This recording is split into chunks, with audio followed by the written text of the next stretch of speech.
বস 3তে জিদ্দার double role, নাম আরেক রোলের সিংহ। Hey guys, welcome to my channel. আমি মহারাজ। আর আমি প্রথমেই বলে দিই, এই বস 3র বিষয়টাকে নিয়ে কথা বলতে গিয়ে পরিষ্কার বলে দিচ্ছি, it's not a official video, it's not a official update, it's not that কিছু। এখানে আমি অন্য একটা বিষয় নিয়ে আলোচনা করব। এই জিনিসটা উঠেছে সামনে, এগুলো তোমাদেরকে নিয়ে আলোচনা করব। তো প্রথমত বলি, শুভদীপ চক্রবর্তী তিনি আমাকে একটা আপডেট দেন। এবার সেই আপডেটটা নিয়ে আমার ভিডিও বানানোর কোনো মন্তব্যই থাকতো না, যেহেতু উইকিপিডিয়াতে বেরিয়েছে। উইকিপিডিয়া এডিটেবল সাইট, আমরা সবাই জানি, তাই অনেকেই বলতে পারে যে কেন। এই যে আমি দেখিয়ে দিচ্ছি যে ও আমাকে আপডেট দেয়, আপডেট দিয়ে বলে দেখো ডবল রোল খেলা হবে, তো এই বিষয়টা গিয়ে ভিডিও চাই। কিন্তু যাই হোক, এবার আমি যখন এই পুরো বক্তব্যটা দেখি যে ওর ডবল রোলের কেসটা কী বা কী বলছে না বলছে, তখন দেখি বস 3 সূর্যা ভাই একটা রোল, পাশে লেখা আছে সৌরিয়াল সিংহ। ঠিক আছে, একটা হচ্ছে সূর্য ভাই, একটা হচ্ছে সূর্যাল সিংহ। তো এই সূর্যাল সিংহটা কে? এ কি পুলিশ অফিসার?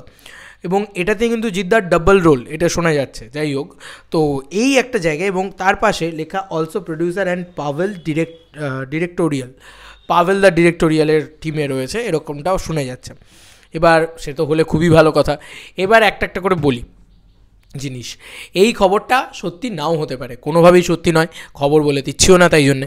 কিন্তু একটা খবর মনে করে দেখো, পাওয়া গিয়েছিল যে জিদ্দার ডাবল রোল থাকতে চলেছে বস 3তে, এরকম একটা খবর কিন্তু পাওয়া গিয়েছিল, তাই না? ভালো করে লক্ষ্য করে দেখো বা মনে করে দেখো, জিদ্দার কিন্তু ডবল রোল থাকতে চলেছে এমন একটা খবর কিন্তু উঠে এসেছিলো। এবার এটা যদি হয়, মানে আমি বলছি যে এটা না হলে ঠিক আছে, কিন্তু এটাও যদি হয়ে যায় ভাই কোনোভাবে, যে জিদ্দার ডাবল রোল তৈরি হলো, একটা জিদ্দার যে বস সূর্য ভাই আমাদের সবার প্রিয়, এবং তার সঙ্গে সঙ্গে তার অপোনেন্টে যে দাঁড়িয়ে থাকবে সে হচ্ছে পুলিশ অফিসার সিংহ, মানে সে সূর্যাল সিংহ। এবং এরা দুজনে কোথাও গিয়ে নিজেদের একটা ব্যাকবোনে কোথাও গিয়ে একই মায়ের পেটের ভাই, এবং কীভাবে সেই সম্পর্কটা তৈরি হচ্ছে, কী বৃত্তান্ত, সেগুলো তৈরি হলো। অ্যাকচুয়ালি এই বস ফ্র্যাঞ্চাইজিটা এত যত্ন সহকারে বানানো, বসের ফার্স্ট পার্ট থেকে শুরু করে তারপরে যেটা পার্ট 2 আসে সেটাও এত সুন্দর করে বানানো, একটা রিমেক ছবিকে পার্ট 2 বানানো, এবং সেটার পার্ট 2টা এত যত্ন সহকারে এত সুন্দরভাবে এই অরিজিনাল কনসেপ্টের উপরে লেখা। এবার আরেকটা জিনিস হচ্ছে, এই খবর যদি কোনোভাবে সত্যি হয়ে যায় যে পাভেলদার ডিরেক্টোরিয়াল টিমে রয়েছে, পাভেলদার রাইটিং আমরা সবাই জানি যে খুব ভালো হয়, তো পাভেলদার ওপর একটা ভরসা রয়েছে। এবার অনেকেই এটা চায়, এবার এটা তো এডিটেবল, তাই যে কেউ এখানে এডিট করে যা ইচ্ছা তাই বসাতে পারে। তাহলে আমি কেন এতটা এক্সাইটেড হচ্ছি? কারণ কয়েকদিন আগে, আবারও বলছি, কয়েকদিন আগে একটা খবর উঠেছিল যে বস 3তে জিদ্দার ডবল রোল থাকবে, সেটার সাথে এইটা 2-2 4 করছি, এছাড়া আর কিছু না। তবে এইটুকু বলতে পারি যে বস 3 নিয়ে আমরা সবাই সুপার এক্সাইটেড। এই খবরটা সত্যি হোক বা না হোক, অ্যাটলিস্ট এইটুকু বোঝা যাচ্ছে যে বস 3 নিয়ে বেশ জল্পনা কল্পনা তৈরি হয়েছে, এবং বস 3 নিয়ে ক্রেজটা জাস্ট তুঙ্গে উঠেছে। এতদিন, এত বছর তুমি মাঝে মাঝে কি এই ক্রেজ দেখতে পেয়েছো? কিন্তু এই ক্রেজটা কিন্তু এখন দেখা যাচ্ছে।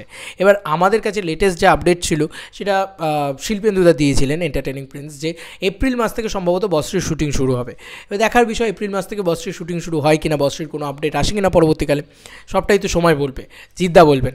একবার যদি চলে আসে না ভাই, আমি এটুকু বলছি, দামাবাবা লেগে যাবে, দামামা লেগে যাবে, মানে বাংলা বক্স অফিসের দামামা লেগে যাবে যদি জিদ্দা একবার বস 3 নিয়ে চলে আসে। তোমাদের কার কি মতামত এন্টায়ার ভিডিওটাকে নিয়ে জানিও কমেন্ট সেকশনে। চলো বন্ধুরা, নতুন কোনো ভিডিওতে দেখা হবে ভাই।